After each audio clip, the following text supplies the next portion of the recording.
Hello बच्चों, आज हम पढ़ेंगे इंट्रोडक्शन और सबसे पहले हम बात करेंगे इकोनॉमी की। तो इकोनॉमी क्या है? It is a system that provide us work, जो हमें काम प्रोवाइड करता है पैसे कमाने के लिए। It is a system that provide work to earn, यानी पैसे कमाने का सिस्टम है जो हमें काम देगा और हम पैसे कमाएंगे। अब इकोनॉमी की अगर हम बात करें तो इसके अंदर हम 3 तरह के प्रोसेस होते हैं इकोनॉमी में। क्या क्या होता है आपका? सबसे पहले होता है प्रोडक्शन, यानी गुड्स और सर्विसेज को बनाना। नेक्स्ट होता है कंजप्शन, यानी कि चीजों को यूज करना, कंज्यूम करना। और थर्ड होता है आपका इन्वेस्टमेंट, यानी कि आप चीजों को बनाने के लिए इन्वेस्ट करते हो, या इसको आप कैपिटल फॉर्मेशन भी बुलाते हो, क्योंकि इससे आपकी कैपिटल बढ़ जाती है। उसके बाद आता है इकोनॉमिक्स, जो कि आपका सब्जेक्ट है। तो इकोनॉमिक्स क्या है? इकोनॉमिक्स इज अ स्टडी, ये एक स्टडी है। It is a study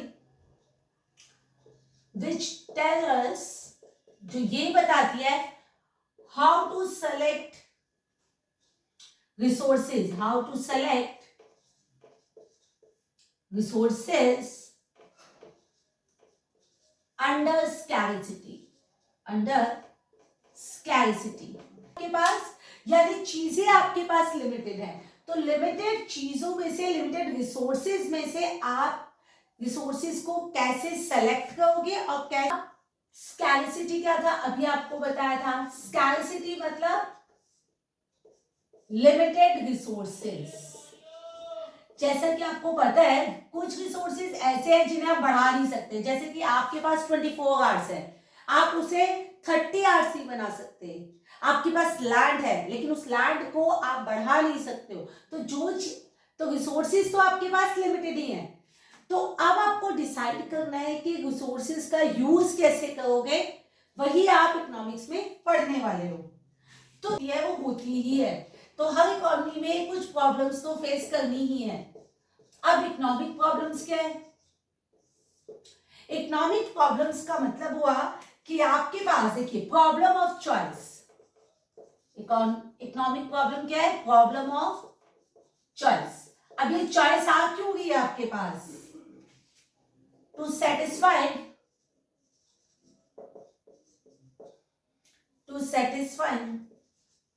unlimited human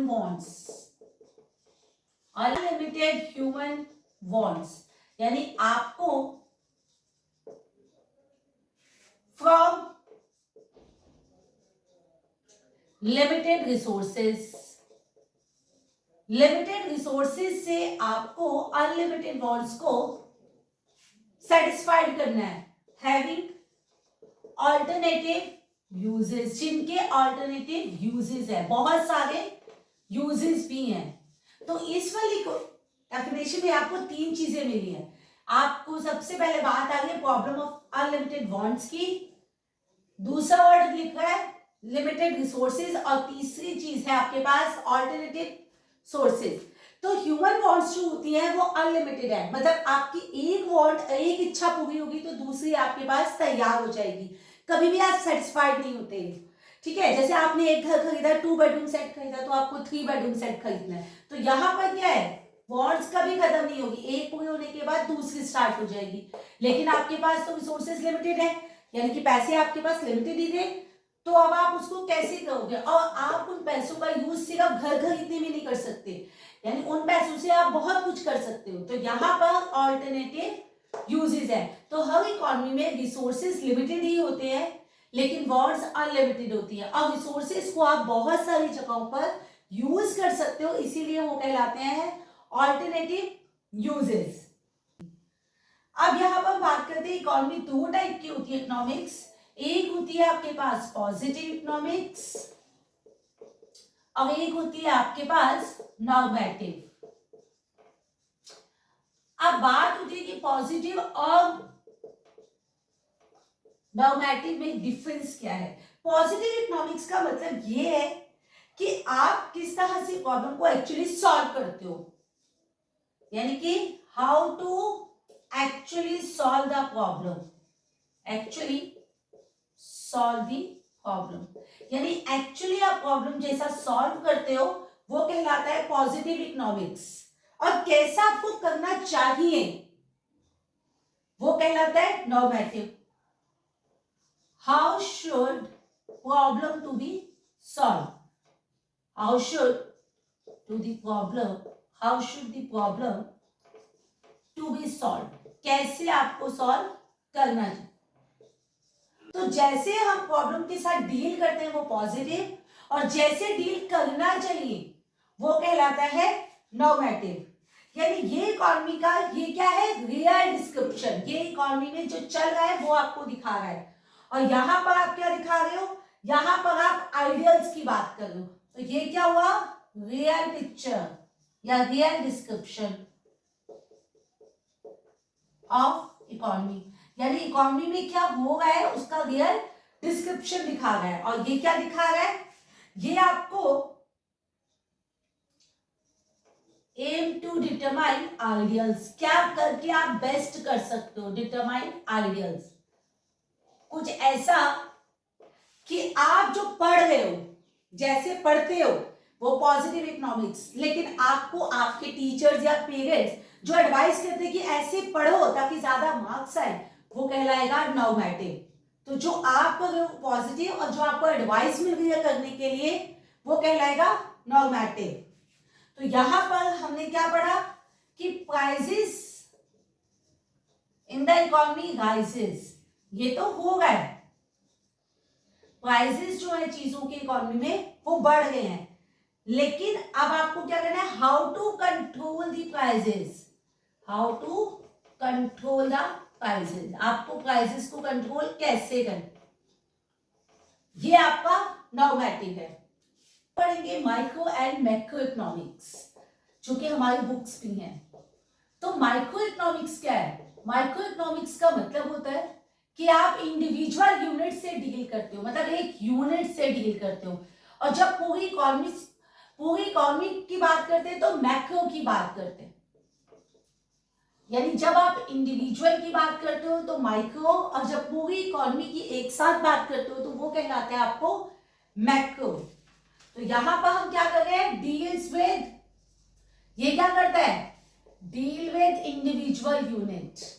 तो जब वो इंडिविजुअल के साथ हम बात करते हैं, इंडिविजुअल फर्म की बात करते हैं, इंडिविजुअल हाउस होल्ड की बात करते हैं, तो हम माइक्रो की बात करते हैं। जब एक की बात कर रहे हैं, जब हम एक की बात करते हैं तो हम बात करते हैं माइक्रो की। और यहां पर हम क्या बात करते हैं, डील विद होल इकोनॉमी। तो पूरी की पूरी जब इकोनॉमी की बात करते हैं हम, पूरी की पूरी इकोनॉमी की जब हम बात करते तो मैक्रो की बात करते हैं हम। तो यहां पर हम चीजों की प्राइसेस की अगर बात करते हैं तो एक इंडिविजुअल फर्म का डिमांड क्या है, सप्लाई क्या है, हाउस होल्ड, एक इंडिविजुअल हाउस होल्ड का डिमांड क्या है, सप्लाई क्या है, वो माइक्रो है। लेकिन हम जब पूरी इकोनॉमी में कितनी डिमांड कितनी सप्लाई है वो मैक्रो है। तो यहां पर हम किसकी बात कर रहे थे, डिमांड एंड सप्लाई की चीजों के, लेकिन एक की। लेकिन जब पूरी इकोनॉमी की बात करते हैं तो एग्रीगेट, यानी हम बात करते हैं एग्रीगेट डिमांड और एग्रीगेट सप्लाई की, total demand total supply, aggregate demand and aggregate की बात करते हैं। यहां हम प्राइस थ्योरी की बात करते हैं, यहां हम इनकम एंड एम्प्लॉयमेंट की बात करते हैं, क्योंकि हम पूरी इकोनॉमी को एक ही लेके चल रहे हैं। तो यहां पर यूज प्राइस थ्योरी, देखिए यहां पर आप क्या यूज कर रहे हो, प्राइस थ्योरी, यानी चीजों के प्राइस कैसे आप फाइंड आउट करोगे, आप कैसे डिटरमाइन करोगे। यहां पर क्या यूज कर रहे हो आप, income and employment approach, use income and employment.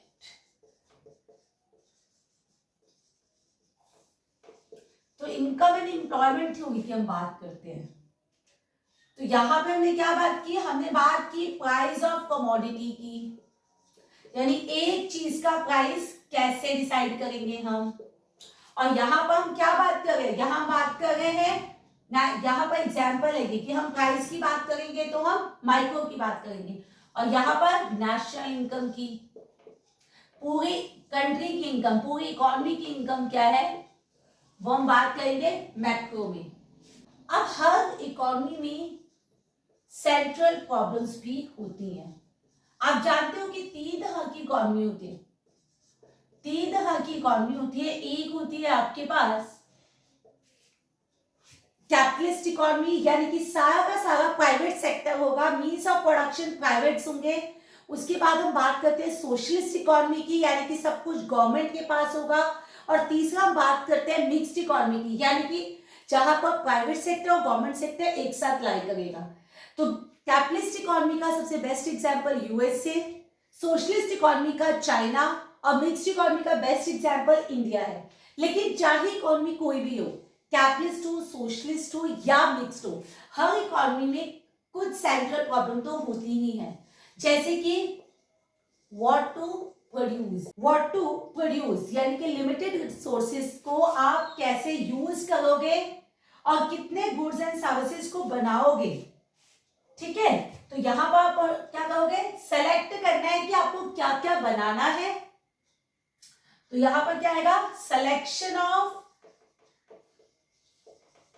Goods and services, क्या क्या चीजें आपको बनानी है विद लिमिटेड रिसोर्सेज। तो आपको लिमिटेड रिसोर्सेज से क्या क्या चीजें बनानी है, एंड इन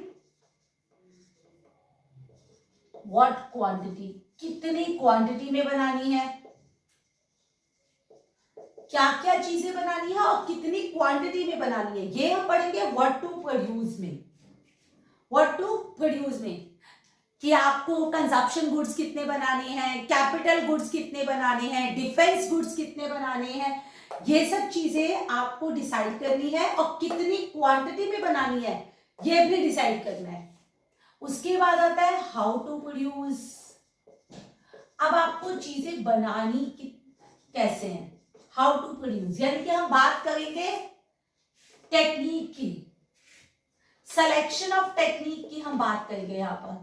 यहां पर हमने गुड्स एंड सर्विसेज की बात की थी, यहां पर हम सिलेक्शन ऑफ टेक्निक की बात करेंगे। अगर बात टेक्निक की है तो टेक्निक दो टाइप की होती है, एक होती है कैपिटल इंटेंसिव और दूसरी होती है आपके पास लेबर इंटेंसिव।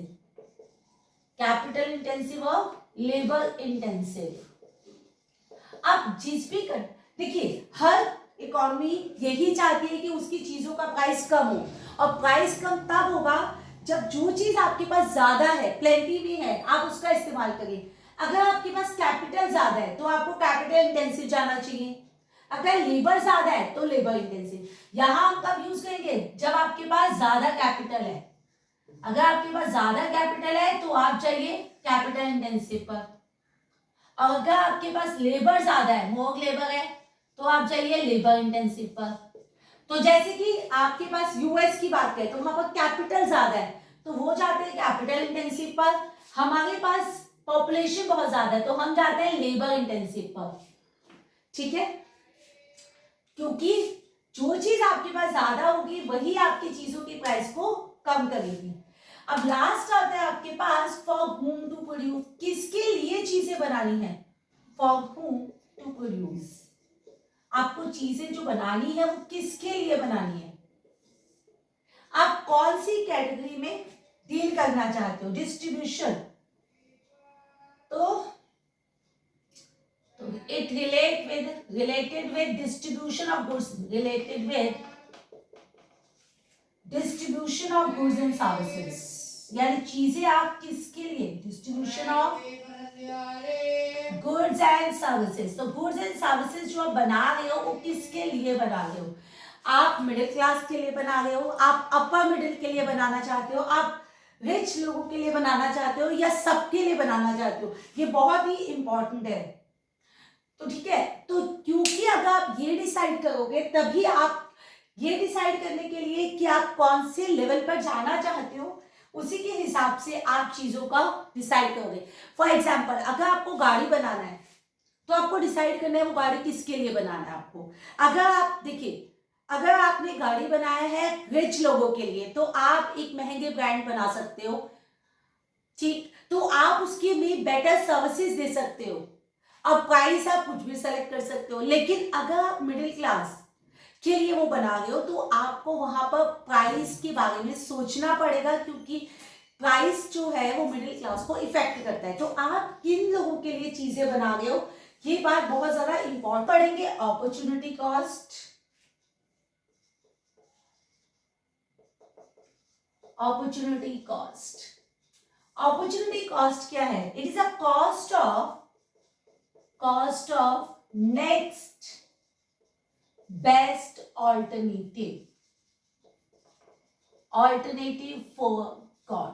यानी अब इसके वो समझने के लिए हम एक एग्जाम्पल की बात करते हैं। देखिए एग्जाम्पल क्या है कि यहां पर एक पर्सन है ए, अब उसके पास था दो तरह की जॉब। एक जॉब थी वो 30,000 पर मंथ के हिसाब से कर रहा था, उसे ऑफर मिला 40,000 पर मंथ का,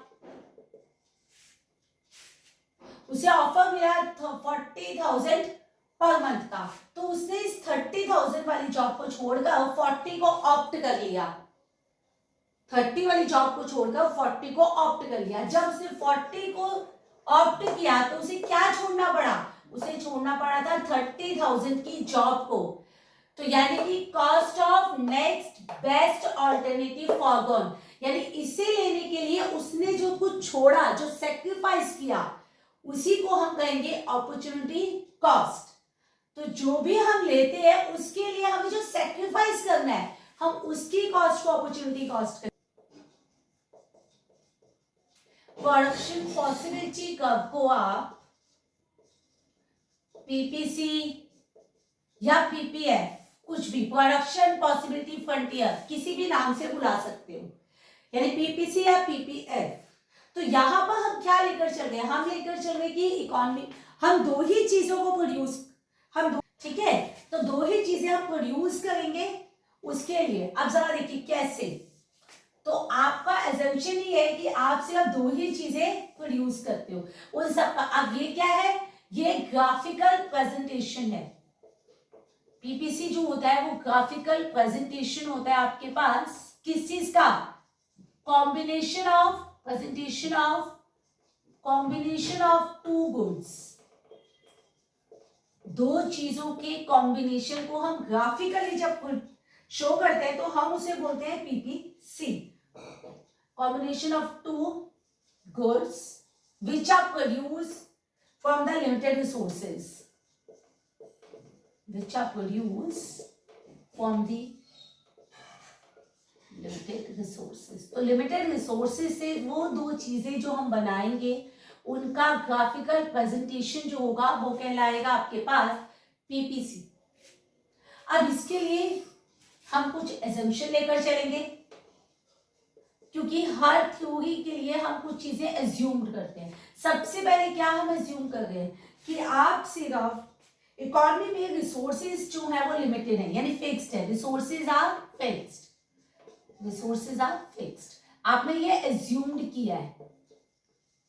टेक्नोलॉजी इज फिक्स्ड, ये भी आपने एज्यूम किया है कि टेक्नोलॉजी में कोई चेंज नहीं है, इज फिक्स्ड। तो सेम टेक्नोलॉजी पर काम कर रहे हो। Only two goods are produce, सिर्फ दो ही गुड्स प्रोड्यूस होंगे इकोनॉमी में, ये भी आपने एज्यूम किया है। नेक्स्ट आपने क्या एज्यूम किया है? आपने resources are not equally efficient, resources are not equally efficient, आपके जो रिसोर्सेज है वो इक्वली एफिशिएंट नहीं है। यानी कोई चीज अगर एक अच्छा बना रहा है तो दूसरा भी उतना अच्छा नहीं बनाएगा, उसे ज्यादा एफर्ट्स डालने पड़ेंगे। और लास्ट आप क्या करो? Resources are fully utilized, resources are fully utilized, आप सारे रिसोर्सेज को पूरी तरह से यूज कर रहे हो। ये सारी एजम्पशन लेकर चलोगे और उसके बाद आप कॉम्बिनेशन बनाओगे। तो यहां पर क्या बना आपका? ये तो हो गया आपका कॉम्बिनेशन, ये हो गया आपका कॉम्बिनेशन। यहाँ पर दो गुड्स बना रहे हो, एक बना रहे हो ए और दूसरा बना रहे हो बी, ए और बी। और लास्ट में हम बात करते हैं एमओसी की, यानी कि मार्जिनल अपॉर्चुनिटी कॉस्ट की, और यहां हम बात करते हैं एमआरटी की, यानी कि मार्जिनल रेट ऑफ ट्रांसफॉर्मेशन की। तो यहां पर तो जरा देखिए, फर्स्ट कॉम्बिनेशन जब आपने बनाया, ये आपका फर्स्ट कॉम्बिनेशन है। अब क्योंकि अब क्या कर रहे हो, हमने अज्यूम क्या किया है कि इकोनॉमी में सिर्फ दो ही चीजें बनने वाली हैं। तो सपोज कीजिए कि अगर ये हम सारे रिसोर्सेज को एक एक प्रोडक्शन में, मतलब ए ही बना रहे हैं, बी हम बना ही नहीं रहे हैं। नेक्स्ट ऑप्शन क्या होगा, नेक्स्ट कॉम्बिनेशन में हमने कहा कि हम थोड़ा सा बी भी बनाना चाहते हैं, और इसके लिए हमें ए को क्या करना पड़ेगा, सैक्रिफाइस कम करना पड़ेगा। अब हमने बोला हमें बी और बनाना है, तो हमने एक और यूनिट बी बनाया, और हमें जो है थोड़ा और सेक्रीफाइस करना पड़ेगा। हर बार हमारा सेक्रीफाइस जो है वो बढ़ता ही जा रहा है, हर बार हमारा जो सेक्रीफाइस है वो बढ़ता ही जाएगा। ये देखिए आपका सेक्रीफाइस फिर बढ़ गया, फिर आपने एक और यूनिट प्रोड्यूस किया, आपका सेक्रीफाइस और बढ़ गया, एक और यूनिट प्रोड्यूस, सॉरी आपका सेक्रीफाइस और बढ़ गया। अब बात आ गई है कि आपके पास एमओसी हमेशा इंक्रीजिंग होता है, पीपीसी इज ऑलवेज इंक्रीजिंग। तो एमओसी जो है वो हमेशा इंक्रीजिंग होता है, क्यों, यानी कि आप कितना गेन कर रहे हो। तो यहाँ पर देखिए, यहाँ पर आपने कुछ गेन नहीं किया, इन दोनों को मैच किया, 1 सेक्रीफाइस है। यहाँ पर देखिए, यहाँ पर 1 का सेक्रीफाइस था, यहाँ पर 2 का सेक्रीफाइस था, यहाँ पर 3 का सेक्रीफाइस, यहाँ 4 का सेक्रीफाइस था, और यहाँ पर आपका 5 का सेक्रीफाइस था।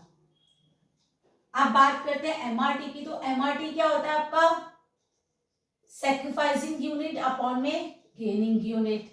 तो अब आप देखिए, आपने यहाँ पर 1 को सेक्रीफाइस किया, यहाँ पर 1 को सेक्रीफाइस किया, और गेन कितना किया आपने, 1। उसके बाद आपने 2 यूनिट सेक्रीफाइस किए, और आपको फायदा कितना हुआ, सिर्फ 1 यूनिट का। यहाँ पर आपने 3 यूनिट सेक्रीफाइस किया, और आपको फायदा हुआ 1 ही यूनिट का। फिर आपने 4 यूनिट सेक्रीफाइस किया, और आपको बेनिफिट हुआ 1 ही यूनिट का। उसके बाद आपने 5 यूनिट सेक्रीफाइस किया, और आपको गेन हुआ 1 यूनिट का। तो एमआरटी लगातार आपका बढ़ता जा रहा है। इसका मतलब क्या, आपको ज्यादा सेक्रीफाइस करना पड़ रहा है कम गेन करने के लिए। अब क्योंकि एमआरटी बढ़ रहा है, एमआरटी बढ़ रहा है, इसीलिए जब आप इसको बनाओगे तो ये कनकेव की शेप है। आपका सेक्रीफाइस कर रहा है उसे आप यहां लो वाई एक्सिस पे, जो गेन कर रहा है उसे लो एक्स एक्सिस पे। तो यहां पर देखिए आप 5 और 1, तो ये देखिए ये आपका कुछ इस टाइप की शेप आ जाएगी। तो ये कनकेव क्यों है, कनकेव इसलिए है क्योंकि आपका लगातार सेक्रीफाइस बढ़ता जा रहा है। और अब ये देखिए ऊपर से नीचे की तरफ आ रहा है, यानी कि डाउनवर्ड स्लोप कर रहा है। डाउनवर्ड स्लोप इसलिए कर रहा है क्योंकि आप एक को सेक्रीफाइस कर रहे हो, तभी दूसरा आपका बढ़ रहा है। तो क्योंकि आप सेक्रीफाइस करते हो तभी आप गेन करते हो, इसीलिए ये डाउनवर्ड स्लोप करता है। और कनकेव यानी ऊपर की तरफ उठा हुआ इसलिए है क्योंकि आपका सेक्रीफाइस हर बार बढ़ रहा है, एमआरटी बढ़ रहा है। तो आपके पास इसकी प्रॉपर्टीज क्या हो गई, फर्स्ट प्रॉपर्टी क्या है, पीपीसी स्लोप डाउनवर्ड, यानी ये हमेशा नीचे की तरफ जाएगा, क्यों downward, because one good sacrifice to gain another, यानी एक गुड को सेक्रीफाइस करोगे तभी दूसरा गुड आपको मिलेगा। और दूसरा क्या है, PPC is concave to origin, यानी कि ये कनकेव होता है बिकॉज एमआरटी राइजेस, आपका जो एमआरटी है वो बढ़ रहा है इसलिए। अब एमआरटी क्यों बढ़ रहा है, resources are not fully efficient, resources are not fully efficient. आपके जो रिसोर्सेज है इक्वली एफिशिएंट नहीं है, इक्वली एफिशिएंट। यानी आप जब एक रिसोर्स से दूसरे रिसोर्स में अपने गुड्स को लगाते हो तो वो सेम चीजों को प्रोड्यूस करने में उतने एफिशिएंट नहीं है, इसीलिए आपका एमआरटी बढ़ता है और इसी वजह से जो पीपीसी है वो आपका कनकेव हो जाता है। अब यहाँ पर देखिए, ये आपका पीपीसी था, जैसे कि आपको बताया ही था, जो लूज करेगा वो वाई एक्सिस पे होगा, जो गेन करेगा वो एक्स एक्सिस पे होगा। कोई भी पॉइंट आप यहाँ पर अपने रिसोर्सेज को पूरी तरह यूज कर चुके हो तो सी वाला तो आप प्रोड्यूस कर ही नहीं सकते हो। यहाँ पर आपके जो रिसोर्सेज है वो एफिशिएंटली यूज नहीं हो गए और यहाँ ए पर आपके जो रिसोर्सेज है वो कंप्लीटली यूटिलाइज्ड है। यानी ये क्या कह दिया आपने, रिसोर्सेज आर एफिशिएंटली यूज्ड। तो एफिशिएंटली यूज्ड, यहां पर आपके रिसोर्सेज पूरी तरह यूज हो गए, यहां पर resources are not efficiently used. ये आपके एफिशिएंटली यूज नहीं हो गए, मतलब वेस्ट हो गया थोड़ा सा। और ये क्या है, ये तो पॉसिबल ही नहीं है, तो ये अनअटेनेबल कंडीशन है। तो ये तो अनअटेनेबल है, ये हो ही नहीं सकता। क्योंकि पीपीसी का जो ग्राफ है वो ऐसे क्यों नहीं हो सकता, अगर वो स्ट्रेट लाइन होता है। इसका मतलब क्या है, स्ट्रेट लाइन का मतलब क्या है कि रिसोर्सेज आर इक्वली एफिशिएंट, अगर रिसोर्सेज इक्वली एफिशिएंट होते तो ये एक स्ट्रेट लाइन बनता, यानी जितना आपका सैक्रिफाइसिंग है उतना ही आपका गेनिंग होता। लेकिन ऐसा तो होता ही नहीं है, क्योंकि रिसोर्सेज जो होते हैं वो इक्वली एफिशिएंट होते ही नहीं, इसीलिए स्ट्रेट लाइन नहीं बनेगा, हमेशा कनकेव बनेगा। आपको सेक्रीफाइस ज्यादा करना है और आपको गेन कम होगा। हम बात करते हैं चेंज इन पीपीसी की। अब पीपीसी में यानी कि पीपीएफ में चेंज कैसे आ सकता है, जैसे कि आप सबने पढ़ा कि जो पीपी यहाँ पर गेनिंग, यहाँ पर सेक्रीफाइसिंग, ये आपका पीपीसी यानी कि कनकेव। एक को सेक्रीफाइस कर रहे हो तो दूसरा बढ़ रहा है। अगर आपके पास टेक्नोलॉजी में थोड़ा भी अपडेट आता है तो आपका जो पीपीसी कर्व है वो क्या होगा, राइटवर्ड शिफ्ट। इसका मतलब क्या है, टेक्नोलॉजी इज अपडेटेड। जब भी आपकी टेक्नोलॉजी अपडेटेड होगी, क्योंकि बाकी रिसोर्सेज तो यूज है पूरी तरह से, तो इसका मतलब है टेक्नोलॉजी इज अपडेटेड। अगर वो अंदर की तरफ आ गया आपका पीपीसी, इसका मतलब टेक्नोलॉजी इज आउटडेटेड। यहां पर आपकी टेक्नोलॉजी आउटडेटेड हो गई है, इसीलिए आप नीचे की तरफ आ गए हो। तो लेफ्टवर्ड शिफ्ट और राइटवर्ड शिफ्ट क्यों हुआ है वो आपको समझ आ गया होगा। इसका मतलब आपकी टेक्नोलॉजी अपडेट है तो राइटवर्ड शिफ्ट है, अंदर की तरफ आ गए तो लेफ्टवर्ड शिफ्ट है, मतलब टेक्नोलॉजी आउटडेटेड हो चुकी है। इससे आप बोलते हो शिफ्ट, ये कहलाएगा शिफ्ट इन पीपीसी। शिफ्ट की बात कर रहे हैं हम, क्योंकि दोनों साइड से चेंज आया है, ए और बी दोनों में चेंज है, तो ये शिफ्ट। अब हम बात कर रहे हैं रोटेशन की।